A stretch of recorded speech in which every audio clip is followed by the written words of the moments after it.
Welcome to Forever Exiled, the Path of Exile podcast. I am Justin, aka Tags. And I'm Tyler. One man who stands alone, defending consoles like they were damsels in distress.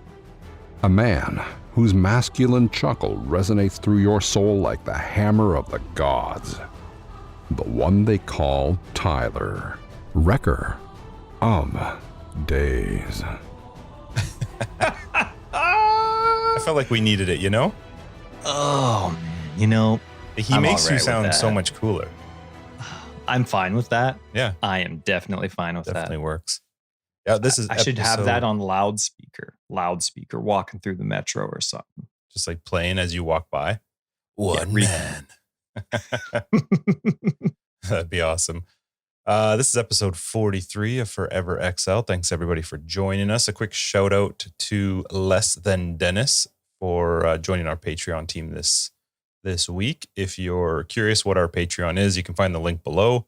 We do an After Dark episode after each episode that is for our Patreon members, and we've got other goodies and whatnot there as well. But yeah, just a big shout out to everybody who's listening and joining into the Patreon team. Thank you very much.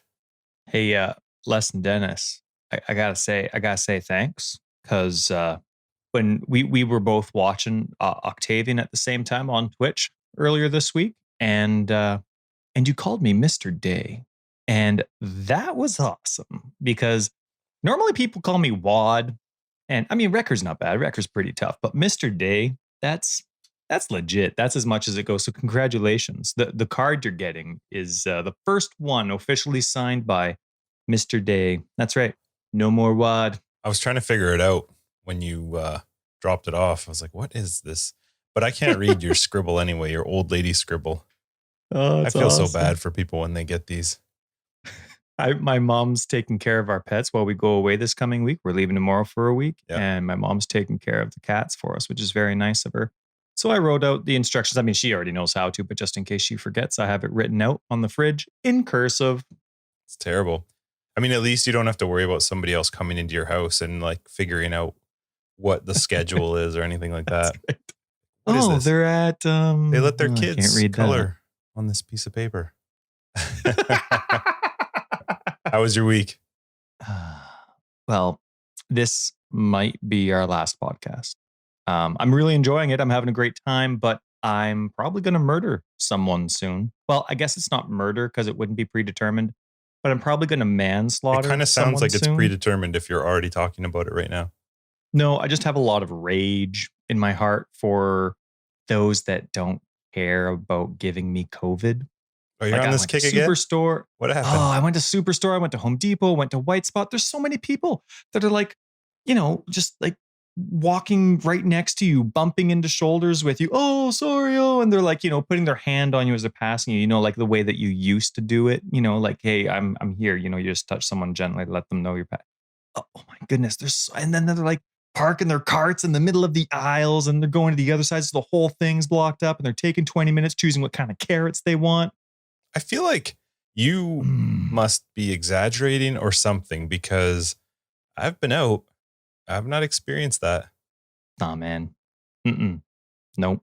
I'm only going to places with wide aisles. I prefer Superstore over Costco, but not in this COVID area. I'm literally trying to not yell at people, and I still end up yelling at a couple people. You are such an old man. It's worth it. It's worth it. But on the lighter side, on the non-manslaughter side, we've had company since Monday, and so I've been mostly hanging out with them, and it's been awesome. I'm still doing some housework and stuff because we're going to go traveling with them as well. We've rented a small place on a lake for a week, and we're leaving tomorrow morning. So it's nice to have them over. I am doing some housework though because it's not going to get done for the next week, but it's been a great week. It's nice to see this side of our family that we haven't been able to see since COVID. So it's cool to see, grandparents hugging grandkids and they haven't been able to touch each other for half a year. It's nice. It's good. It's good to spend time. So it's been a good week. How was your week, old man? How's your back? My week wasn't bad. I just spent it mostly drugged. It's getting better. I'm starting to wean myself off. One of the drugs requires you to like wean yourself off of it because it's a opiate and it actually messed with my head. I forgot to take 2 one night, and I had a terrible sleep that night. Like my head felt like my eyeballs were spinning inside my head. Anytime I shifted, it was the worst feeling. I felt like I was going to throw up all night. You know, I know that feeling, like not from like oh yeah, I know the feeling, but like I get it, man. That sucks. Yeah, it wasn't cool. I don't typically do the whole dizzy thing anyway. I avoid things that make me dizzy, but this was unavoidable anytime I move. So it was terrible. So anyway, I'm starting to wean off of those, but week wise, I got my tenacity, which I was very excited about. For anyone who's listening and who is keeping up, I ordered this from seedranch.ca, which is not Canadian. Now they're going under again. They're going under again. And so they should. Don't tell me you're Canadian and then ship it from Florida. I have been waiting for this herbicide for a month and a half, and it just showed in transit. So I've been waiting for a long time now for it to come in, and been no updates. And then all of a sudden it just showed up. I didn't think it was going to get into Canada, or they would let it in, and here it is. So you didn't have to pay anything extra? No. I don't understand how the whole what comes into Canada they're going to bill you on, because that thing cost $100 American. Yeah. So like $300 Canadian. And I didn't have to pay anything to bring it in. But I think I told you last week that I'm looking at I was like, well, I can do my lights in LEDs, and I can, set up a permanent automation in my house. So of course I decided to try that too. But you did? Yeah. Oh my goodness, you were up way too late. That's like, coming. I don't have a knife that can cut through a shoe. Yeah. I need a knife that can cut through a shoe. I do need a knife that could cut through a shoe. But but that was $150, $160 that I had to order American for the knife. No, that is like a bunch of stuff, like cable, LED lights, some other stuff. Somehow I got charged 50 Canadian dollars for the duty. That's a third of the price for duty. It's ridiculous.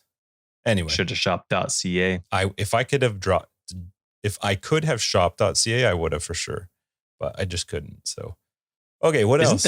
Isn't that the problem though? Man, how many times do you want to shop.ca and you get 3 options? You go to .com and you get 100. I know. And they're getting better at it now, but the shipping used to be like, hey, if you'd like this in 3 weeks, it's like, oh my God, I could order it from China and get it in the same amount of time, or I could order it from the US, go pick it up, and it's there in like a day and a half.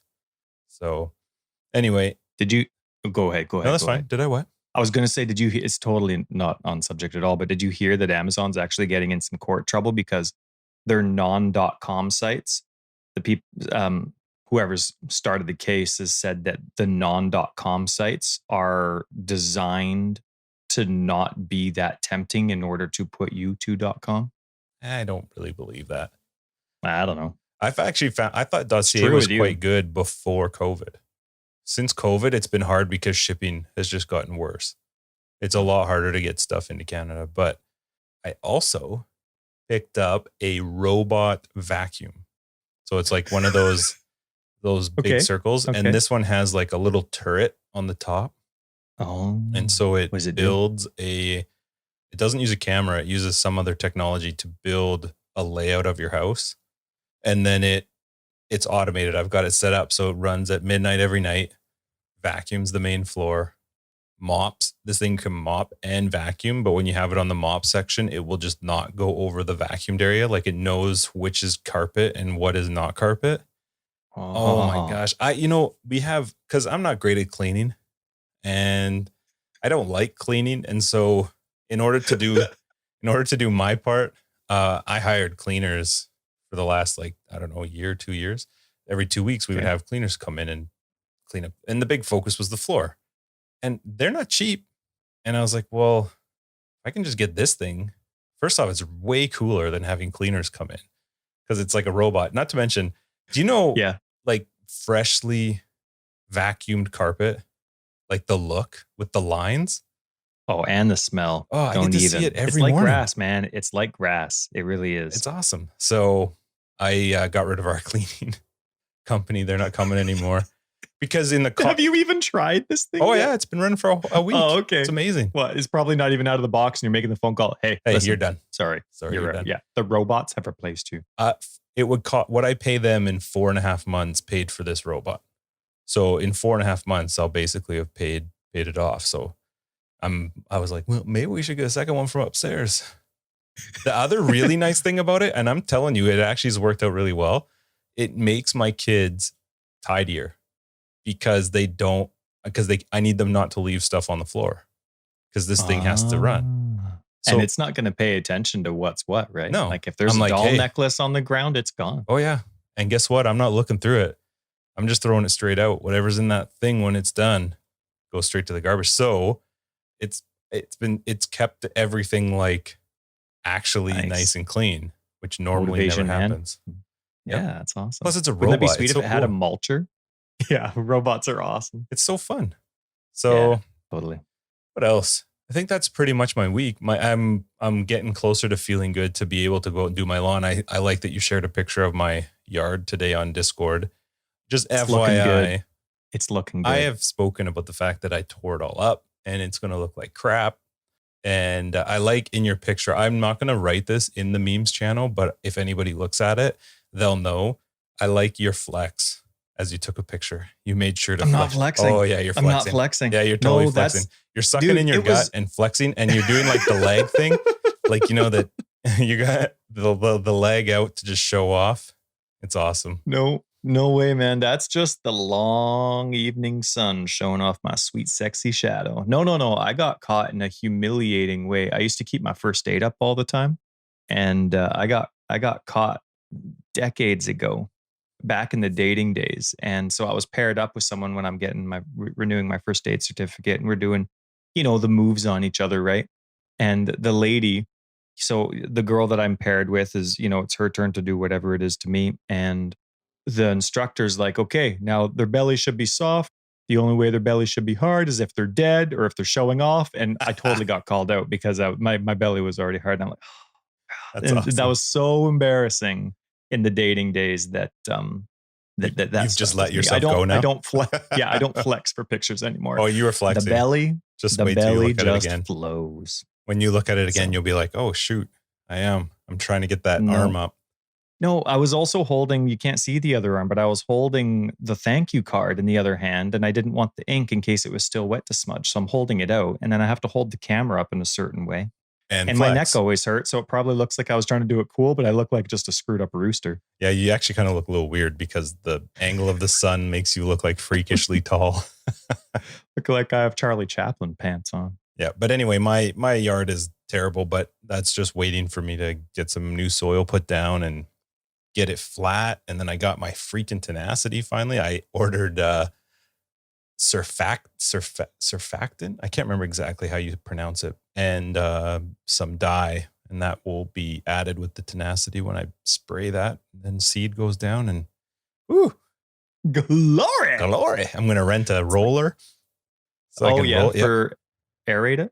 No, a roller is so you fill it with water. For the dirt. You like flatten it. And the whole time as I walk around doing it, I'm going to be holding my middle finger up to my neighbors, like the whole time as I roll it back and forth. The starer. Be like, yeah, it's coming. Oh, man. It's coming. That's right. Oh, yeah. And those are LEDs on my house. That's right. Yeah. Permanent. Never taking those down. Yep. I'm going to build like a matrix and it just says, suck it. Right across my window. You stare long enough and you can decipher the code. Man, I remember grading though, like with the big stuff. Yep. It's so fun, like a nicely flattened thing. You look back at what you've done. It's a good looking amount of gravel. It's pretty awesome. Now, this isn't where we live, but of course we've made known that we live in BC, and this is not PoE related, but don't worry, this is a Path of Exile podcast, and we're getting there. In a town called Hope in British Columbia.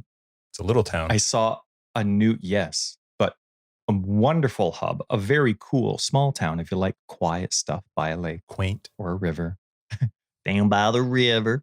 There are, Rambo was filmed there, okay? And somebody just made a brand new sculpture made of a solid piece of wood, a huge, wicked Rambo statue. They made it with a chainsaw. How awesome is that? Anyway, Hope is so proud that Rambo was filmed there that they actually have a self-guided tour layout and this new statue, which was just added this week. Like the city actually permanently places it there. It's not like just something that's on someone's yard and you drive by. Like the city is so proud of it. It's so awesome. So anyway, that was posted, and going to spend a couple hours to drive out there just to see that maybe one day. Take the kids on a sweet road trip and be like, hey kids, back in the 80s, the show I'm never going to let you watch. Check that statue out. Dude's got a sweet gun.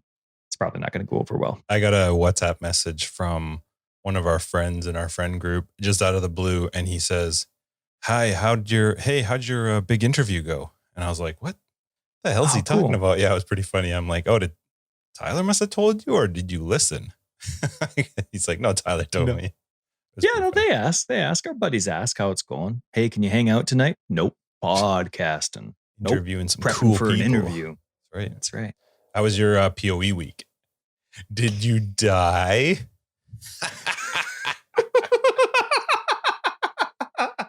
I was able to squeeze. Let me start. Okay. Go ahead. Before the death, which I totally haven't done yet because I haven't started my story thing. Your laugh was awesome. You were so happy. so prepared. So happy. Yep. Go ahead. And you didn't even see it show up on the screen. I'm really You didn't sad. even get the satisfaction of seeing it. Oh my God. I can't even imagine if I'd gotten to see it. Like I would have been like print screening as fast as I could.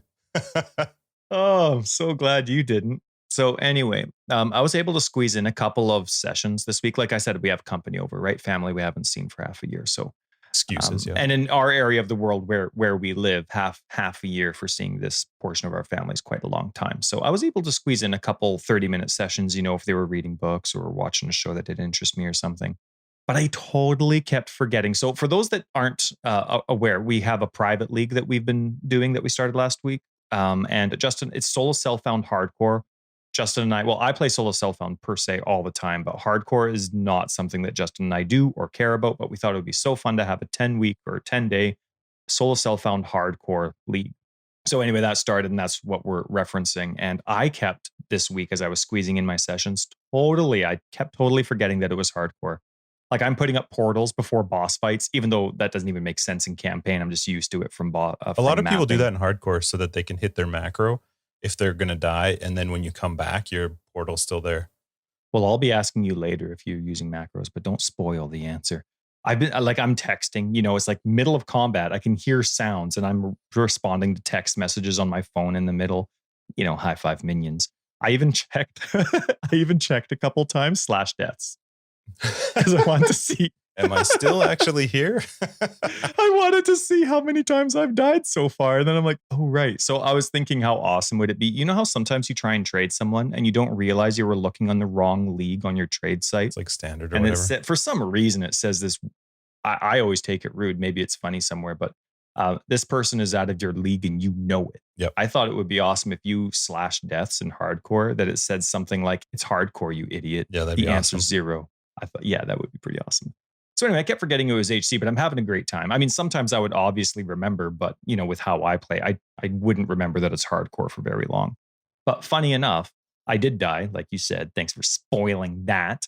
I died to a boss that I don't think I've ever died to in the campaign. As a map boss, depending on your mods, really hard. But in the campaign, I don't think I've ever died to her. But Dodri in Act 3.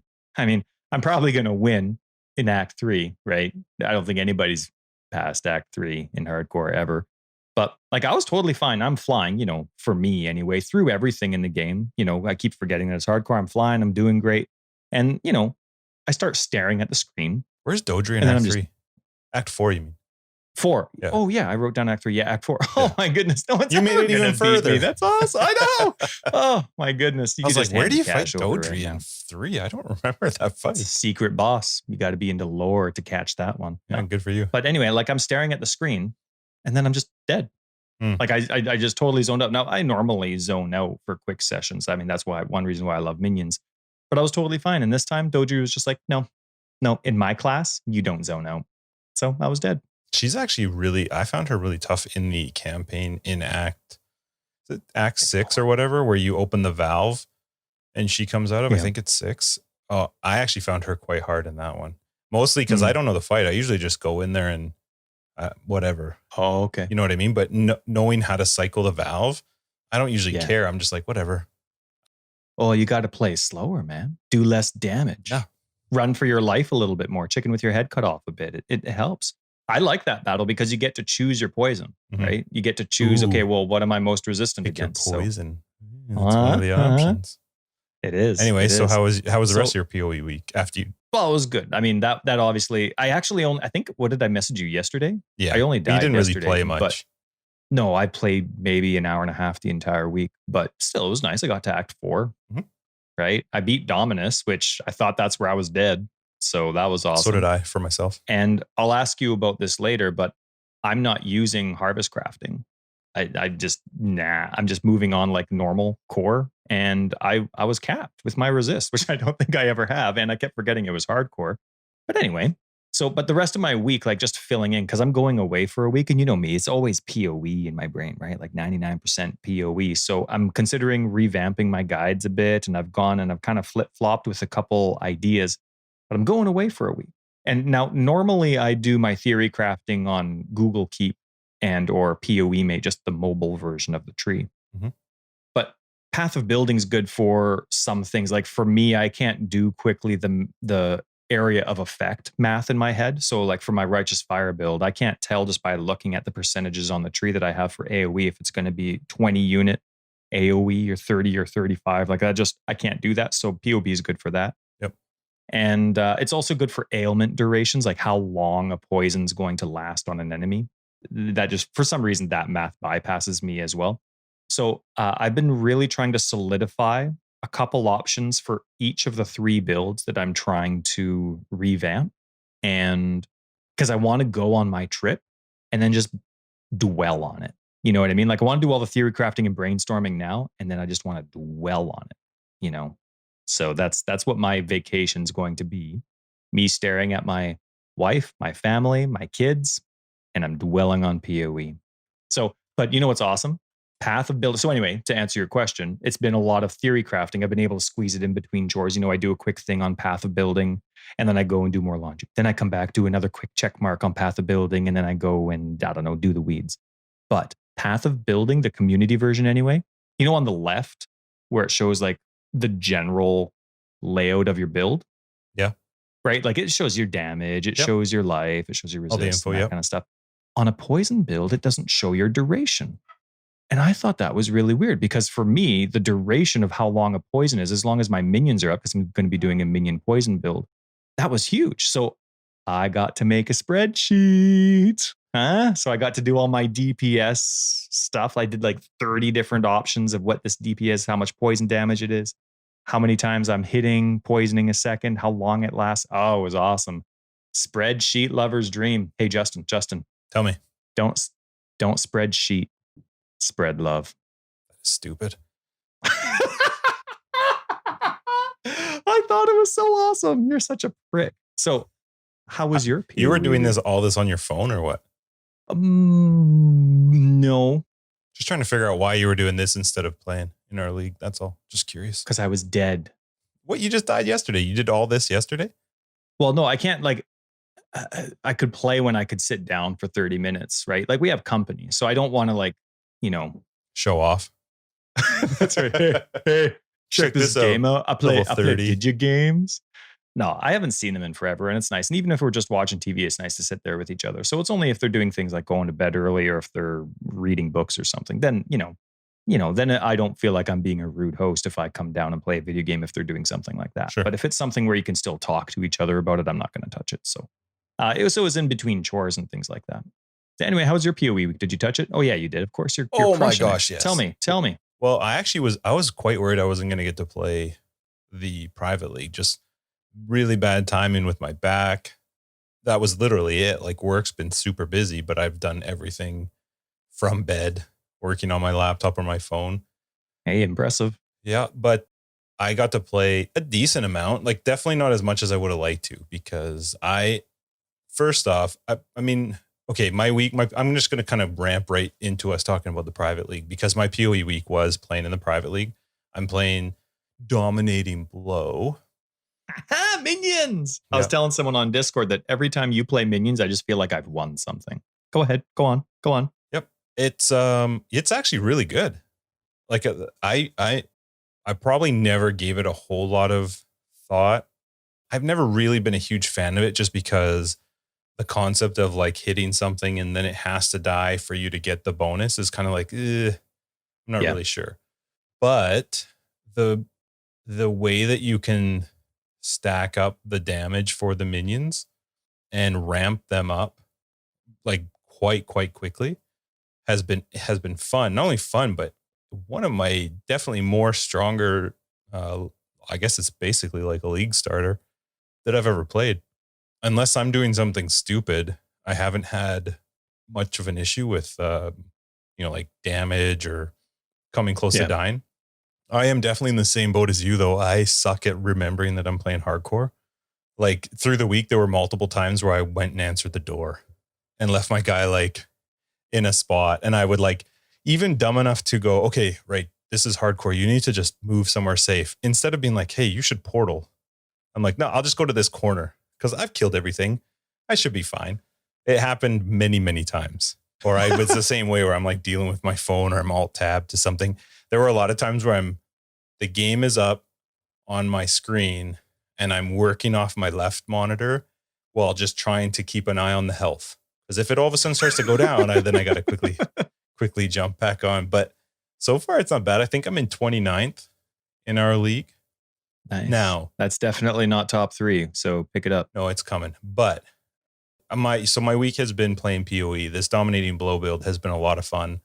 It's been quite a bit stronger than I was thinking it was going to be. And I was debating between it and playing the Volatile Dead Spell Slinger. But I wanted to play something that was relatively defensive, like that was going to have a lot of block.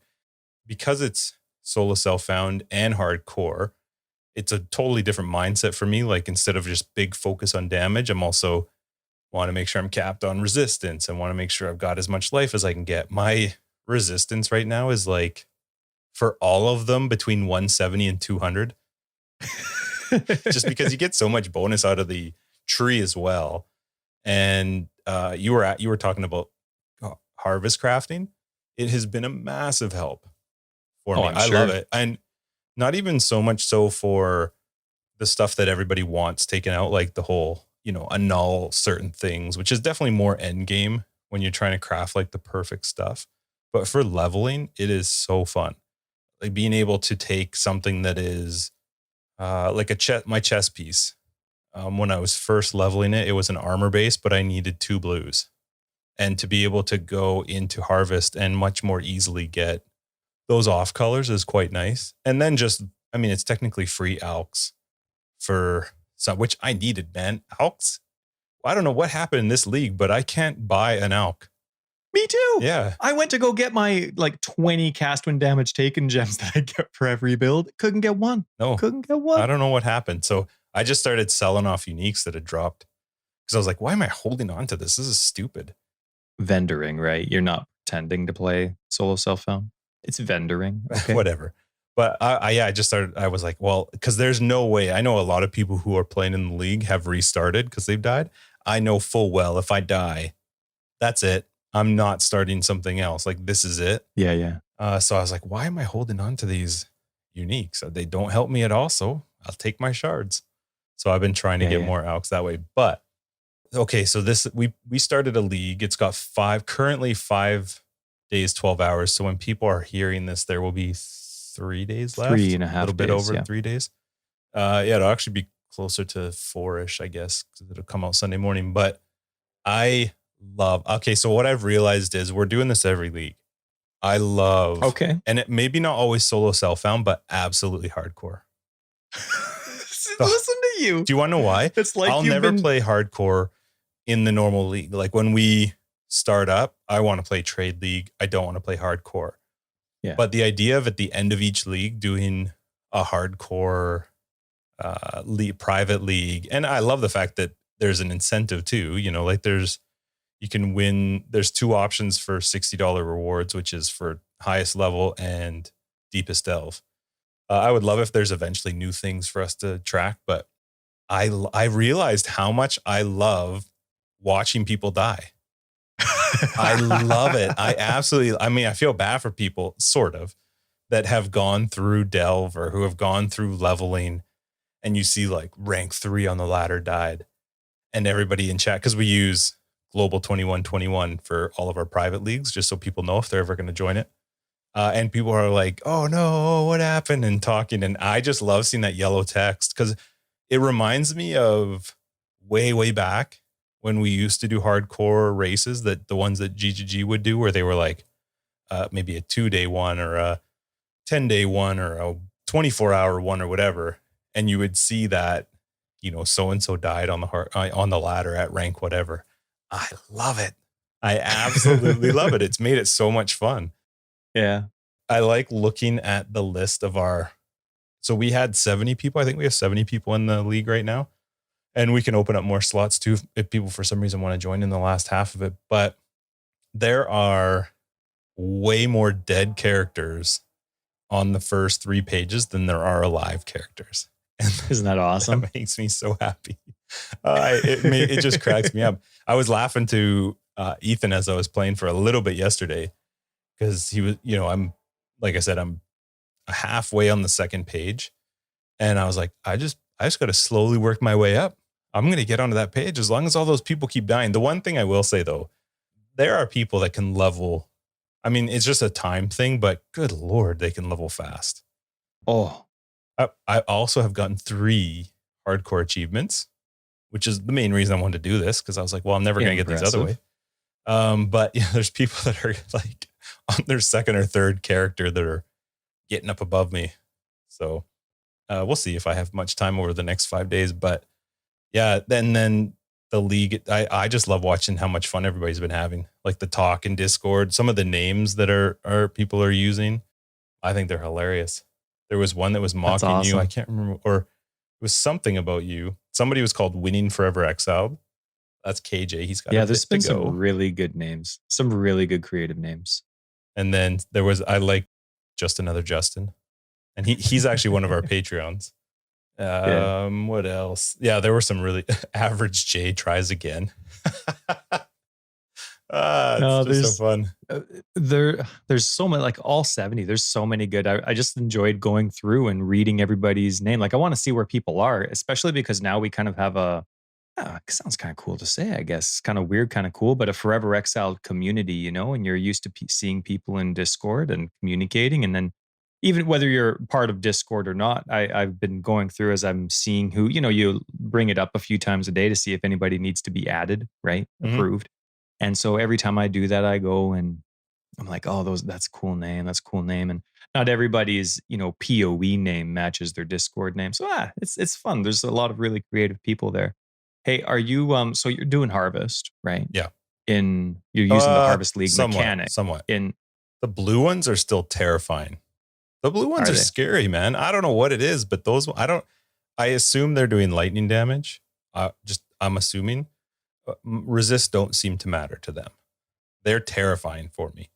We'll see what happens whenever they get added, if they ever get added. Why do you ask me about Harvest? I'm just curious because I'm not, and I think you're a chicken for using it. Do you use a logout macro? No. In this hardcore? Now, I should, and I wish I did, because I was like, not. Yes, I have. I 100% should. I have no problem with the logout macro. I understand exactly why it's there, and I have no problem with it. The idea of, I was fooling myself too. Like, I'll put a portal in front of the boss gate so that if I'm in trouble, I'll just log out and do you know how hard it is to hit escape and then click in the right spot? Because you have to hit escape and then click like log out to character menu. When I'm about to die, I become like a crazy person. Like I'm hitting everything. Like there's no possible way I'm going to be able to hit escape and go to character selection. Yeah. But I should do it. But I was like, wow. Once I go pro on the hardcore scene, then I'll look at it. Dude, console. Oh God. Console so easy. You just hit start bye. No, I wouldn't do that because I'm not into that macro business. It's not macro, it's buttons. It's part of the game. Oh no, that's fine. That's fine. But still, that's not how you play. That's not hardcore. Yes, it is. That's scared core. No, it's hardcore and it's totally fine. I'm curious to see if the person who ends up getting first will also be the one that ends up pulling the deepest delve. Because right now it's mostly about just not dying. Because I'm mostly, and also I'm not sure if you saw how fast people got to your guess for what the top level would be. 87 was my guess. It was I within do the first remember. day, I think, maybe 2 days. It was not. It took a while. No, it took a while, did not. but I have discovered that it is a very easy goal to get to for some players. Though we're probably going to delete them from the league for poor sportsmanship or something. And I think there's going to be some, what is it called? Mr. Day, I think. He almost finished Act 4. I think he'll be getting some. I think he's like the top of the embarrassment. But yeah, I guess we've got 92, 91. There's a lot of other 92s, 91s, 90s, but they're all dead. Suckers. Anyway, Are you doing everything in while you're playing? Like, is there some stuff that you're avoiding? Are you like doing all the essences you come across, or are you farming areas to level up? I mentioned in Global 2121 yesterday that I felt like my death is going to be from an abyss, because abysses are pretty scary. Like, there's just sometimes where, depending on what comes out of it, there can be some pretty spiky damage. Yeah, and especially with dominating blow, that was one of my criticisms. Not something that needs to change, but something for me. Dominating blow is busy. You have to be in the middle of battle because you have to keep proccing enemies or debuffing enemies, whatever it's called, to apply that so that you can get another sentinel. And then the one thing that drives me, and I love, that's called Abyss, right? Yeah. Where the monsters come out of the ground, out of the crack. So the one thing I love Abyss, but the one thing I don't like about it is I can't see when they finally have that big circle where they come out of, roughly 3 times per session. You can't see it, but you can't go over it. Like, you can't walk on it. It's like this ginormous obstacle, and you can't see it because the screen's so busy. And for me, with dominating blow, it just added that much more. What are you using to move around? I was using Leap Slam. I actually found that quite good, but it still didn't help with Abyss. What are you using? Well, I'm like, as a movement skill. Yeah. How are you beating your sentinels to the mobs? I don't remember what I'm using right now. Just flask? No. Follow me. No, I only have one movement, which is also not normal for me because everything's like bleed and freeze. Like, I just do not want to die to something stupid. I right off the bat. Take it easy. Oh yeah, I don't touch chests. I'm like, no, it's probably got nothing. We're moving on, guys. Let's go this way. There's no mimics in this game. That's a Dark Souls thing. You can open every chest. No, I don't. One of the first chests I opened up just being dumb with no proper flasks, and I got frozen. I was like, oh no. Oh, you mean those the what are those called? They're not chests. What are they? Strong boxes. Strong boxes. Yeah. You're not opening those? Oh, nah. Come on. Not unless they're white. If they've got nothing rolled on them, then I will sometimes if they're blue, but no, most of the time I just keep moving on past them. But the one thing with dominating blow is what's the time? How long do they last? Once it spawns a sentinel. You remember? 20 seconds. Yeah, I find it really hard to know when I have the maximum amount up, because sometimes they can spawn as those really powerful ones where they take it, basically like having a headhunter. It's kind of funny actually, because sometimes all of a sudden you're like, whoa, I'm fast. Oh my goodness, it's horrible. Like, awesome for everyone else, but I love it when you get the one where their allies can't die. Yeah. And to see that around you, that's awesome. But yeah, you can have 13 without uniques, 9 normals, 3 magic, and 1 rare. Yeah, I just find it hard. So I find sometimes I'm probably hitting something with dominating blow when I'm already maxed, but I don't really care. I just keep going. But what I have noticed is I feel like if I did know or had a better idea, I would be able to move faster because they kill stuff really quick. Yes. Like, if I jump forward real quick and they come whipping up behind me, everything's dead. I have only done the first lab. I need to do the second lab, which is pretty pathetic too, because I never would have waited till this level to go and do the second. I just hate traps. Yeah. I just don't like. I'm not scared of Azaro. I'm scared of like a dumb bleed trap and I'm an idiot and just keep walking, Yeah. not paying attention to it. But I'm at Act 9 and I'm just farming in. You are farming. Gosh. I want more levels. One of the guys in Discord was saying that he's been farming there for a tabula. Oh yeah.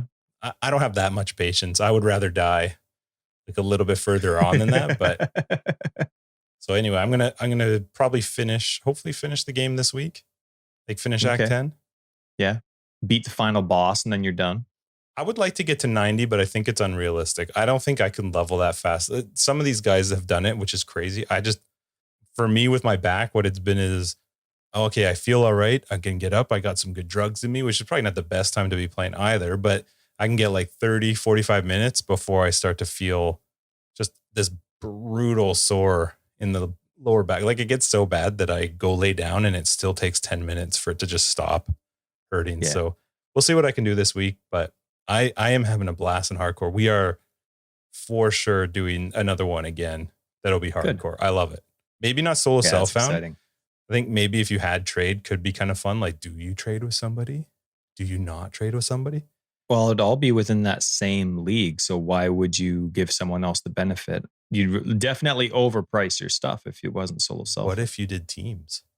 Can you? Well, we would just have to keep track of it. Like you could have a team of up to 4 people and you'd have to tell us ahead of time who your team is. And then the winner is the combined levels of the living characters. Oh, goodness. But you can share gear. I think it's kind of Solo. fun. Solo self-found is fun, but it is kind of fun to be able to play with other people. Well, no, I just meant solo endeavor, not necessarily solo self-found. You're a boring person in general. I would like to point out that this has been a dominating blow special, hasn't it? We've talked a lot about it, and it's a great skill. Oh, no, but it's been a good time. Now, I got a question for you. Go. Well, actually, no, I want to have a statement. Then I'm going to ask a question. I actually think that dominating blow is so strong, I'd consider it overpowered. Like it's, in my opinion, it is so overpowered and it's so easy to get so much damage, but it's well balanced because of the consequence of how it needs to be applied and what your character needs to be doing on a regular basis to keep it strong. I actually think it's not overpowered, even though it is. Like it's a good balance with the negative consequence of how you have to keep the power up. I don't think it's overpowered at all. I think you're a prick. And also, what do you think? Now, this is a good question. This is a very you're good bragging question. about your own question already. Wow. Well, you've brought it up quite a few times already, I think. I don't remember if it was in After Dark or in our normal episodes, but what do you think people did with dominating blow before spiritual aid? I already told you this. I got it in. No idea. I got it in. At least now I can delete it. Well, spiritual aid, for those that don't know, is a notable on the tree that makes minion damage on the tree apply to you. I actually just... It was like one of the first things I went for. A few leagues ago, I thought that it also applied to support gems. Like I just thought it applied to everything minion, not just tree stuff. So I was adding, stuff like minion damage to my sockets, and it wasn't applying to my own damage, and I was getting all piffy about it. Piffy means pissy, but nice. Anyway, what do you think people did with dominating blow before spiritual aid, before minion damage on the tree applied to you? I have no idea, man. Maybe didn't Do play you it. want to talk about it? No. I never played it. This is literally the first time I've ever played with a dominating blow. I know, but I'm asking you to think. I don't want to. I know. You're drugged up. By the way, with all your drugs, you did awesome last week on all your drugs, on both episodes. I want to shout you out. You did well. Yeah, we made it through. We made it through. You did too. Yeah, I have no idea, man. I honestly have no clue. They probably just didn't play it. There's lots of skills that you just don't play because they suck. That's my guess, is they just didn't play it because it was stupid.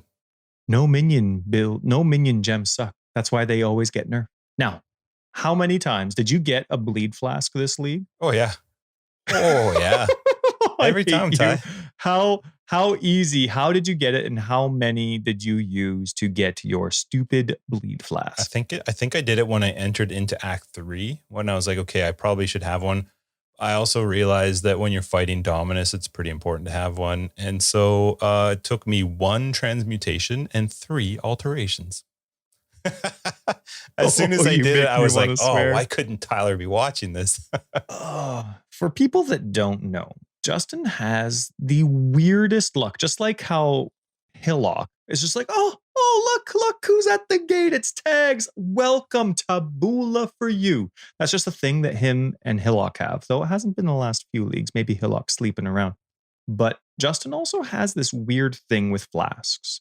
It takes him almost no attempts to get the mod that he wants, like the specific one, not the perfect one, but if he's looking for a bleed flask, a staunching flask, he'll get it in 2 seconds. If he's looking for a remove freeze flask, he's got it in 3 attempts. It's usually pretty quick. It takes me literally, I'll go through 100 and I won't get one. Do you think maybe you're just bleed. missing it? No, I'm not missing it. Now, I'm not taking the time to use an augment to get the extra mod. Why? Because normally I don't have them and it takes forever and I just want to play. Okay. So, but if I have 100 alterations, like this is my history. If I have 100 alterations and I want 1 bleed flask, I'm like, I think I should save them because I have such bad luck trying to get them. I'll normally give my flasks to Justin. It's true, and actually. He'll get all my flasks exactly the way I want them with 25. He won't even accept the 25, but I have the 25 ready to pay him because it's that much cheaper for me. So screw you, Justin, and your bleed flasks. It just takes skill, Ty. This is a game of skill. It's not RNG, it's skill. Now, one thing I absolutely love in this game while we're on the subject is the music. Like I don't know how many times I've seen the Xbox release trailer. Like not because it's console. Like the Xbox Path of Exile came out a couple years ago now. It's surprisingly been a while. But the trailer they made for it, it is so good. And I just freaking love the music. And then like when we were talking about the Path of Exile 2 trailers that they've shown, the music that comes from it, it's just like, oh, it's awesome. Oh yeah. So anyway, I'm going through, and I'm not the kind of person where when I'm gaming, I'm playing with different music. I don't even like using the shortcuts for trades and stuff. I like the vanilla game. There's some acts, some maps where I love the music in the campaign. And one of my favorites is in the Cavern of Anger. Like just as you're going up into Act 1 and, with all the water and stuff, there's that soft vocal. Oh my goodness. It is so nice. Mm-hmm. So nice. I just love the vocals in Cavern of Anger. I don't know how many people even notice the vocals in the game for music, but oh my goodness, I love it. I saw somebody tweet that they couldn't wait for the PoE 2, like another PoE 2 trailer, just so they could hear more of Camille's music. Oh, yeah? Yeah, it's true. It's freaking amazing. It is amazing. So anyway, I know that didn't really fit with our hardcore private league stuff, but as I was awesome. leveling, I was just, oh man, it's just so cool. And I kind of just, I like playing slow. Now, I'm surprised you made it slower that far. player, but wow, man. You know what? I was actually pretty nervous with Merveille, like in just hardcore, right? Because you never know. But they beefed up the bosses. And no matter how long ago that might have been now, I'm still used to how easy it used to be. Someone made me feel so much better right off the bat because they died to Hillock. Oh, wasn't that great? And thank you. I was like, perfect. I wish I remembered who it was. I don't remember. It was in Discord and I was like, oh, good. Now I can just play. And they announced it and they were embarrassed, but it was such a brave, great comment. So I appreciate you dying. It brought a smile to our face. Isn't that great? Like you were saying with hardcore, everyone's like, oh no, because you actually do feel bad. It's kind of disheartening for someone unless you're a hardcore pro. But then everyone's also like, all right, they're like, he's out. Suck it. Yeah. So, but as I was going, I don't know. I mean, not a criticism at all, because there's no way I would be able to be creative enough to have this many differences of portals or league access points. But every time I saw a Grove stash, I thought I was playing Delirium. Like I'm like, oh, sweet, a Delirium. Oh no, it's hardcore. I shouldn't do it. But then I walk past and I'm like, oh, it's the seed stash. It just looked, in my mind, I don't know if they're similar at all, but in my mind, they looked exactly the same. Every single time I saw the seed stash thingy in the map, I thought it was a Delirium mirror. And I'm like, oh. See, the thing is, though, it should have stuck out in your head that you had not reached Act 6 yet. And so there could not be a Delirium. It just went core. I don't know. We talked about this in our talk about like Harvest going core episode. while I do like Harvest, I have appreciated the fact that it's helped me with some of my crafts. I absolutely hate the Grove. Like as soon as I picked up some seeds, I was like, oh God, I'm just going to grow level 1, tier 1 seeds. I'm not going into the whole figuring out dispersers and trying to replan it all for a 10-day league. So it definitely, to me, it just reiterated the fact that the Grove just doesn't fit into the game. For me, I just don't like it, but I do really like the crafts. The crafts for me were super helpful leveling up. Oh, you know what you could do? Oh, I just thought of this totally different. Oh my goodness, I am brilliant. I forgot. What's her name? What's the girl's name? The league girl? Oshira? I never talked to her. So, Oshara, I don't know. maybe? Okay, so Osami? the harvest girl. Yep. You know, be awesome. This is how you could add harvest to the core game. I mean, with the mods that GGG thinks aren't going to break the game. You talk to her in your hideout and you say, yeah, I want you to make a grove. And then you have to do something in a map. You don't interact with the grove, but you have to, I don't know, talk to her 5 times in white maps. And then she unlocks the tier 2 stuff. And then you talk to her 5 times in the yellow map. She unlocks 3. And you know what I mean? Then you progress it in just a normal way while you're playing, and you talk to her in maps at the random 10% chance. And then you get access to the stuff, and she's just your manager. Now, I don't know. Maybe she can't be the manager, but maybe we could give it to, what's his name? Mr. Who's Manager. the guy you hate? Mr. Manager. Mr. What a great show. Hey, T-Bone, did you burn down the banana stand? Oh, most definitely. No, what's his name? Kirek. He doesn't do anything. He could farm for us. Oh, I'm pretty sure Zen is getting killed off in 312. It's coming. It's coming. Yeah, I can't wait. Give me that big Kirak. All right, let's get into this week in PoE because there was a lot. There was a lot of good stuff. Why don't you start us off, Ty?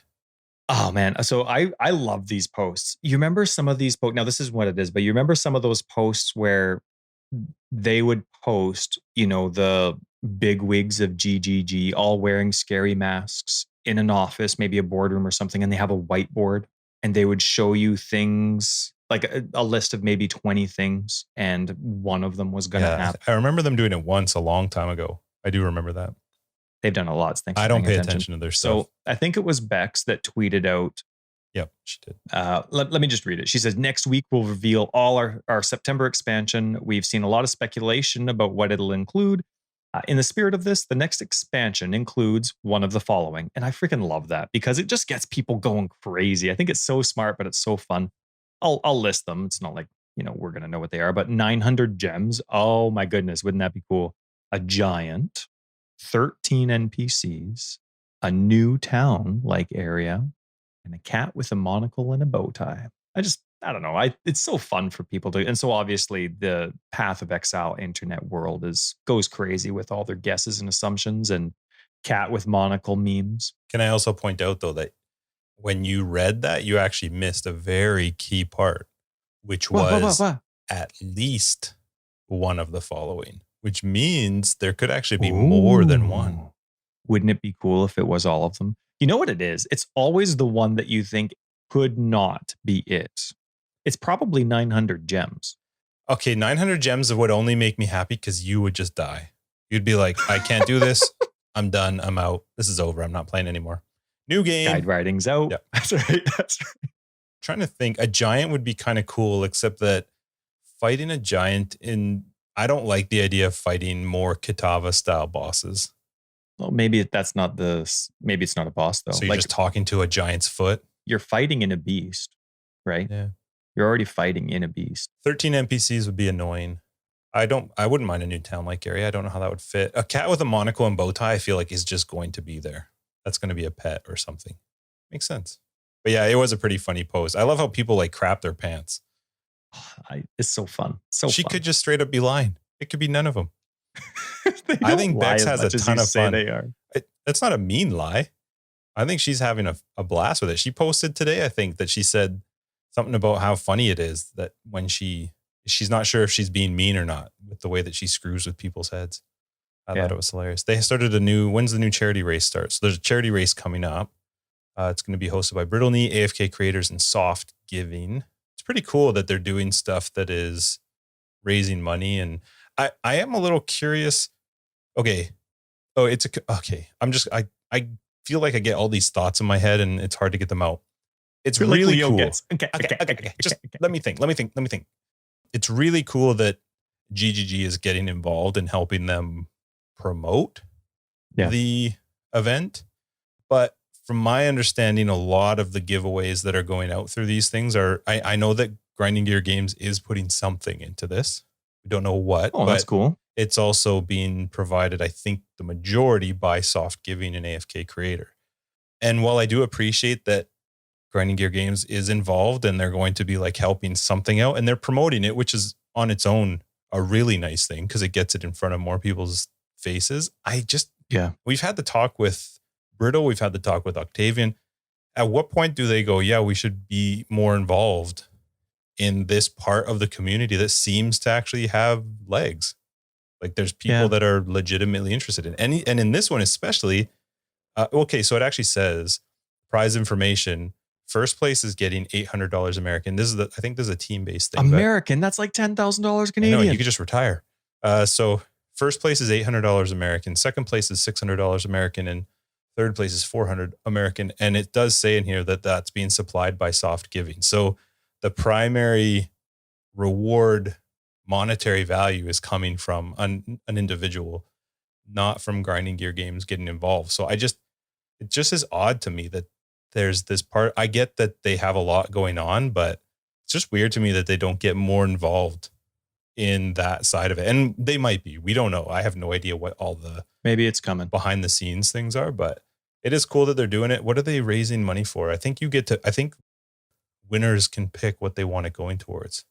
Yeah. It's just so cool though that, like you said, that they're doing it's charity, right? Like, yeah, sure. There's a tiny bit of the benefit. Well, a big benefit, but sorry, the one I missed was people watching the race, very similar to what they did, I think, with Exile Con. So people watching it will be eligible for the MTX prizes. Sweet. So there will be giveaways during the cast, which it is really cool. But I just love that they're doing stuff to win money. So they're doing it sort of like a GDQ, which I'm not sure if you've ever watched those games done quickly. Okay, I'm glad you said it because I was going to ask you what that meant, and I didn't want to sound like an idiot. Yeah, Go ahead. We'll pretend I knew. There's a huge community where people speed run all types of games from like way back in like Nintendo and Atari all the way up to new games. And while they're doing it, there's people you can call or you can like email in or PayPal donations. And all of that money is being raised for charity, and they raise millions of dollars. So this is like their sort of own version of GDQ. So I think it's awesome. Anything that's raising money for charity to me is really cool. So yeah, the higher you place, the more the charity will receive. You know how much money you make in my hockey pool when you get third? $20. $20. Yeah. Get your money back. Get your buy-in back. That's it. Canadian. Anyway, I think we're not into the racing. I do like watching it from time to time, but the fact that they're doing it to raise money is really cool. I think that's awesome. Very cool. Hopefully a lot of people are involved in that. That starts September 5th. Sounds familiar. Yeah, September 5th at 8 p.m. I get excited for remembering. That's fantastic. Good. And it's open to, I think it's really cool that it's open to the community. It's not like you have to be one of the top racers. Just, hey, you want to get your group of 4? See, there has to be something that's being done with GGG too, because somehow you have a death penalty, which is crazy to me. Like, how are they doing that? So the race is going to take place in Harvest Standard Solo Self-Found Private League with a 2-minute death penalty. I wonder if that's something you can add on. I've never seen that mod, but I don't know. I wouldn't have even considered that if it was a league mod. But it's not hardcore, so that's kind of cool. So if you die, you just get stuck with a 2-minute. What league? Hardcore. Yeah. Hardcore. Parkour. I think it's awesome. Anything they're doing for charity is really cool. Agreed. There's also a new league, we always know there's going to be a new league. That was a bad way to put it. A new league's going to be announced September 1st, our time, PDT. So PST. That's cool. And that'll likely, that's only a few days away, so it'll likely come out. And they're still expecting to release 3.12 on September 18. So they're announcing what 3.12 is going to be September 1st. September 18 is the expected release. Obviously, it's COVID. You never know what's going to happen, but that's the plan. And do you think they're nervous? Well regarding all that. Do you think they're nervous about the 3.12 like announcement? Because I feel like they should be. Yes, for the reasons you've mentioned previously, that it was greatly hyped at the beginning of 3.11. They've uniquely presented it as being quite different. They've mentioned that it's the most expensive. Maybe I misheard, but as far as I remember, he mentioned it's one of the most expensive leagues they've ever done. I mean, obviously, with Harvest's response, they're probably going to be nervous with no matter whatever league follows as well. They have all the 312 thoughts they have going into PoE 2. Yeah, I'd be nervous. I'm sure they're excited, though. Like, it sounds like they're more excited than nervous from their posts anyway.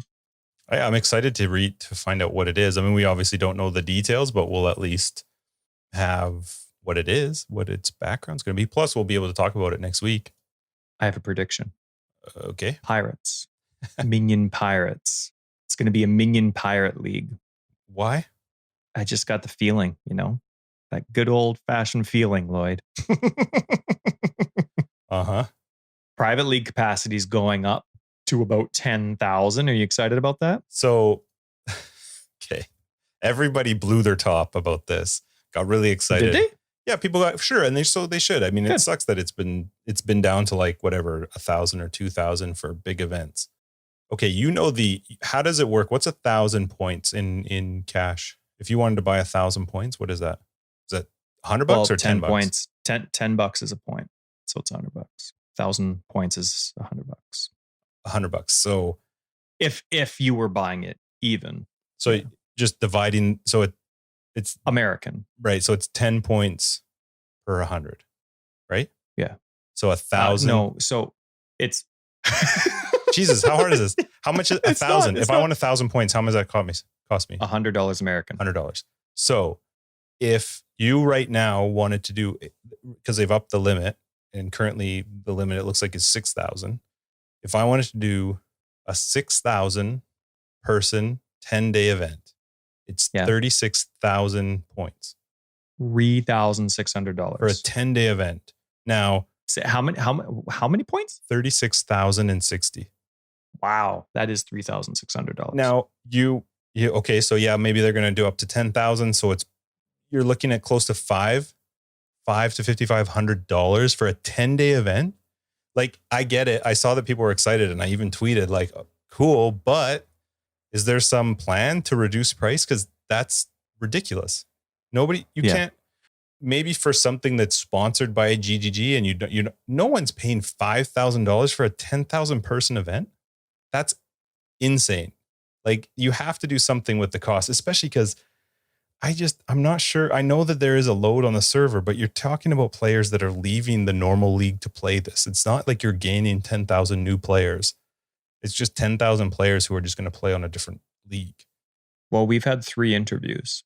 All 3 of them have said how steep and hefty the cost is of their private leagues. Yes. And that is one of the major deterrents for not having them on a regular basis. Well, so in our private league, Octavian asked about joining, and so he's been playing in the Forever Exiled league that's going on right now, and he was irritated with me because I wasn't letting him pay points to join, and I was like, well, look, if a bunch of your viewers want to join, then I'll bug you about points. But he was saying, well, you should crowdfund it, and he was explaining to me how it works with regards to, okay, people get a link and they can click to donate some of their points. But I was saying to him, and he didn't know, what happens if you don't raise enough points? Do they get them back? Are they refunded their points, or is it just like, well, we never reached it? I love doing the private league, and I'm totally happy for us to be able to do it for the people who listen to Forever Exiled that want to play without doing any crowdfunding. I'm totally fine with that. Not this. There's no way. I wouldn't pay $3,600 for a 10-day league. Well, imagine if our 70 turns to 300, 400, 500. Right. The price just goes up. It ramps up steep. And so they have to do something with that price because, okay, great. You made the capacity up to 10,000. Whoop-de-doo. Make it 100,000. What difference does it make? Nobody's going to be able to afford or want to pay for that. You're talking about, every league. In our league, we've got $120 worth of prizes that people can win. In these other leagues, they've got a bunch of money that people can win. But then you also have to pay for the server, like for the league. So I love that they're looking at increasing the size. But the very first thing I thought was, who the hell's buying a 10,000 person league? That's just Well, crazy. like you said, crowdfunded, but still, it's the infrastructure is not there. A As we've heard. crowdfund $5,000. That'd be cool if maybe there was an admission for some of these things. That's not something that we're interested in. Now, I just want to mention though, like we're not like complaining about the price. We like Justin said, the Forever Exiled leagues are What? fun. They're like, what? Are you talking? Okay. No, I'm just saying like we're not asking for points. We don't, that's not the point of this. What we're trying to say is that it would be cool if people with a normal income could do a private league whenever they wanted and they didn't feel like they were screwing over their family by doing it. And I'm not even saying that it should be so cheap that just everybody's going to create private leagues, because there should be a purpose to buying it. But $5,000 is absolute bananas. And I'm really curious how many of the private leagues that have happened and the events that have happened would actually have 10,000 people in them. Like where are you getting this audience that's all of a sudden going to go, yeah, sure, I'm going to join this race or whatever against 10,000 people. The idea that they're increasing capacity is cool, but I would much rather see them get more involved in how the leagues are running, either doing them themselves, or if they're going to leave it up to the other people, just make it slightly more affordable. Yeah. So it's really cool, but to me, they kind of missed it a little bit on the fact that they didn't do anything to the price at the same time. Yeah, maybe it's coming. I mean, I can see that you don't want the price to be super cheap because you still want the majority of players in your main league. Yep. You know what I mean? Mm-hmm. So you want that wherever that balance of money is. And of course, it's going to be different for every nation depending on the conversion rate of whatever their baseline is, normally Americans. So I think once you get to a certain point, though, if you are adding more, it should become exponentially cheaper. So if you get to a base level that's high enough that they're comfortable with, as you add more, you're starting to pay substantially less. do you think it costs GGG more to hold spots on a server? Well, I imagine it does cost because I imagine they have to, like their new servers or specific servers. Like it's not part of an existing server, I would imagine. So I get it. I do understand that there's some hardware involved in that, but a 10-day league for $5,000, I don't think so. I just don't think that it is. So anyway, it's cool that they did it, but we'll see. What else we got? They are trying something really new and cool, though. They're letting the community create their own MTX. Now, not an individual, as far as I understand it, it's the community. And so what I think they're doing is they have and you can go onto their post now, go onto their announcements page, and you'll find an announcement where you can create your own MTX. And what's happening is, so the community votes, right? Within that article, that announcement, you can vote for which MTX you want. And then I think once we have a winner of that poll, then they're going to come out with a new poll, right? Regarding the result of the first poll and so on and so forth. And so it's kind of cool that they're starting to do like community created MTX. I think that's really neat. It's not going to be the one I want because I want shields. Like I actually want portals, but I did pick shields. I always want more portals, but I pick shields because I think shields need some real good MTX love. They need a trip to the spa taken care of. I don't mind some of the shield ones. I do like this though, because it's not like you have to have any sort of design background. You're just picking, do you want this type? And then do you want this theme? And then here's the color scheme and here's the effects. And it's just whatever most people vote for. So you did shields. Yeah, it's pretty cool. Yeah. You know what it's going to be though? It's going to be celestial. They do need a good, no, there's a celestial skin. I have it. There's they need more. Shield. They need more. Yeah, we should get a new one. It's probably going to be done by the time you listen to this podcast, but there's a Stash Tab sale this weekend. But the only reason that I bring it up is because they also mentioned in that announcement that Ziggy D will have a live Q&A with Chris Wilson on September 1st. The announcement, Ziggy D is going to be streaming a live Q&A about the league. Cool. Even though the league it'll be announced, but not released. Yeah. Cool. Get some questions. Hopefully he'll choose his words carefully. Or can you imagine if he hypes 313? Oh, that would be awesome. That would be awesome. But you know what, though? I like that they're going. Who did the previous interview? It was, was it Ziggy? I think it was. I think it was. Because I was just going to say it's nice that they're rotating through people.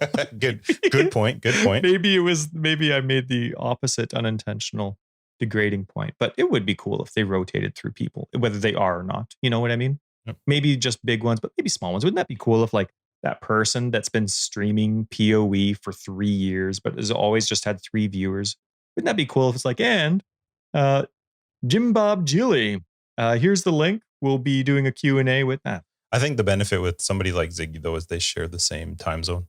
So, totally. And they have experience in interviewing. You want to get somebody that actually knows how to ask questions and respond. I think he's typically part of the press that they do before they announce it so that people can, so he probably knows. So it's not like he's learning about it on September 1st, where most people would be. And then also, whatever, Epic Games Store is going to have PoE in it. It was funny. I was reading some of the comments about that, and people were like, just don't take it off Steam. Oh, somebody actually said, will it load? Will it update faster on Epic Games? Oh, awesome. And GGG actually replied and said that with 3.12, there should be a release, that there should be a fix to that crazy long allocating in Steam. Oh, is that Steam specific? Yeah. That response? Yep. Oh, interesting. So apparently it won't have that crazy long, whatever it does during that time. But yeah, so it was actually a pretty good week in PoE, given that there wasn't like anything officially announced, but there was still a lot. There's still a lot going on, which is kind of cool for the end of a league, because it's usually like, well, what do we talk about? Yeah. There's actually still quite a lot to talk about, which is, I actually like that. You know, it's interesting though, because there has been tons and tons and tons to talk about, but it's funny with my guides, normally by the end of the league, there's still people playing them. Like I don't have to bump my posts to put them at the top. There's always been a reply every day that needs to get done. And so they bump themselves up. And even on the slower leagues, even on the less popular ones, but for some reason with this league, really died out a lot earlier. And so it's interesting. I'm seeing like a little bit less interest in player base, but in terms of content, there's tons to talk about. Maybe my guides just suck. Maybe no, we see that all the time anyway. Like we even downloads for a podcast, and for if you watch people, watching people play it in Twitch, the numbers definitely follow the overall enjoyment into the league. And Harvest, yeah, it definitely wasn't one of their better ones for retainment. Although I actually really, really liked it, which normally I'm on board with the people who are like, yeah, I can't do it, I'm just kind of out. But this league, I actually really liked it. It also helps that I'm somewhat forced to keep trying because we talk about it. Whereas before I was like, whatever, I'll play next league. You ever played with Firestorm? I've used it to level. Lots. You like it? Yes, Tyler. I do like Firestorm. Why? Okay. Next subject. No, that was no. Cool. No, you've played lots of RF though too, right? Yep. Okay. So here's one thing. I was thinking about it the other day when, I don't know why I was thinking about it, but I was. Oh, I think I was talking about Path of Exile to one of my non-Path of Exile buddies while we were playing a different game. And I think I was playing Divinity 2, and I was talking about dots, and they're like, what's a dot? You know, like that kind of. These are like conversations I used to have with you. Long before yesterday. So I'm talking with my friend, and I'm like, oh no, man, I just love, I know it's not the strongest, but I love dots. I don't care the game. I love dots. I love my minions. So I'm explaining what a dot is, and I'm like, well, that's damage over time, right? Like you hit someone or whatever, you do something to the enemy, and then they keep taking damage over time. And then I got thinking, Righteous Fire is not damage over time. Like it is in terms of a tag in the game, it's considered damage over time, but it's not. The second you leave that individual, that enemy, they're not taking damage over time. Like all they're doing is burning. Now in the game, it is. Now, no. But here, let me put this. He's making this argument because I just made a face at him. But Firestorm is kind of a damage over time. Poison is a damage over time, right? You smack someone with poison, they take poison for 2 seconds. That's damage over time. Righteous Fire isn't damage over time. You just are burning someone who's close to you, and when you leave, they're not burning anymore. Right? It's not over time. Now, I know. That's what it's called. I'm not trying to screw over new people. But so I was thinking, because I was doing a lot of testing with my Righteous Fire build, Firestorm's more of a dot than Righteous Fire. Firestorm, you cast it, and it's like bang, bang, bang, bang, bang, bang, bang. And even if you leave, it's bang, bang, bang, bang, bang, bang, bang. It's still smacking the same area. Righteous Fire is not a dot. It is a dot. It's doing damage over time to you. It's not doing boom damage. It's damaging you over time. And Firestorm in the same way, as soon as the cast is done, it's not doing any damage, just in the same way that if you walk away from the enemy. But it does more damage over time than Righteous Fire. Righteous Fire is a proximity. It's not like you don't like poison is damage over time. You hit with poison if you're poisoning the enemy, right? Poison, no matter what else you do, they're taking damage, your poison damage for 2 seconds. Mhm. But that's not righteous fire. It's not. Righteous fire is a dot. Anyone listening to Tyler that is new, please don't listen to mechanically, him. yes. It's a in the dot. game, it's called a dot. Because it but is. It's literally, it's not. it's a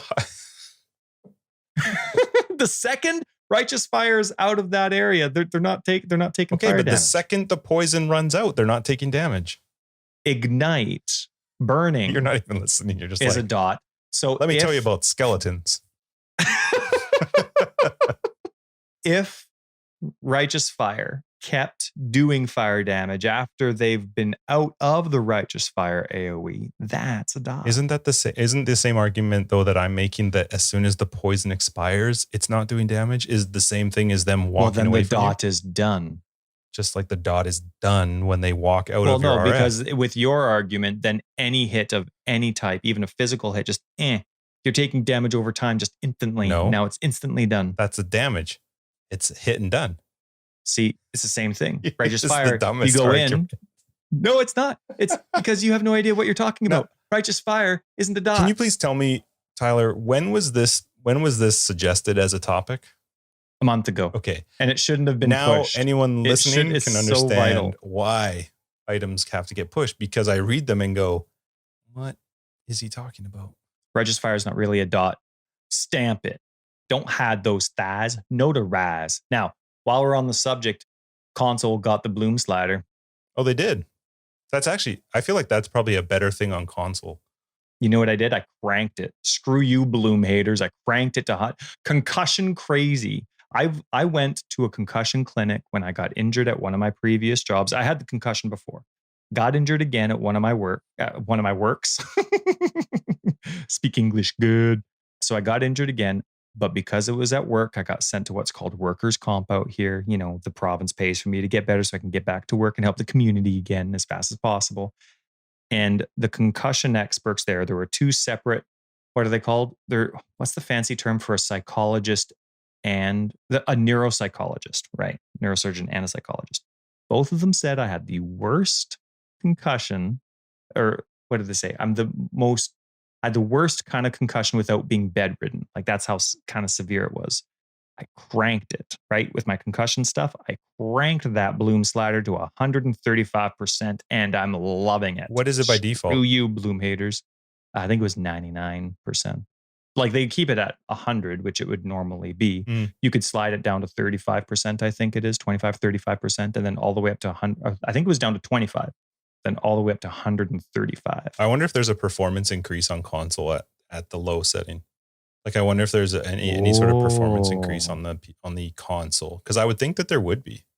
Maybe, I don't know. I can try it. The minion heavy builds really eat up console power. So like you really get slideshows with, like if you're doing delve with all those monsters and with Cyclone or something, oh my goodness, you rubber band 100 times a delve instance, right? Especially if you're doing Cyclone with SRS and other minions, oh my goodness, you can't even do it. So I'll try it. Yeah, I'm kind of curious. That's a good thing. It's a good thing. Do you want to talk more about what a dot is? You're so wrong. You're so wrong. I can't argue with you anymore. Okay, I think this is a good time to wrap up episode 43 of Forever Exiled. I will say for episode 44, you can forgive us early if Tyler's audio sucks. We're going to be trying a new way because he's going to be out in the boonies. So we're going to be at a lake. Some fun ways of talking about. Yeah, you should be out on a boat while we do it. Like that'd be awesome, just to hear like real crickets, not just the ones that mock you. With my super crappy balance, I'm going to be just in a lay boat, down as you're staring into the goodness. sky, talking about Path of Exile. That's like your glory. It would be, except for one thing. What's that? Mosquitoes love people in boats. So you just hear this as you're smacking yourself. That's all we'll hear through the whole episode. Anyway, thanks a lot for joining us for episode 43 of Forever Exiled. We will catch our patrons in After Dark, and for everybody else, we'll catch you in episode 44 next week. I am Justin, aka Tags. And I'm Tyler, Wrecker of Days, but you can call me Mr. Day. Have a great week. Bye.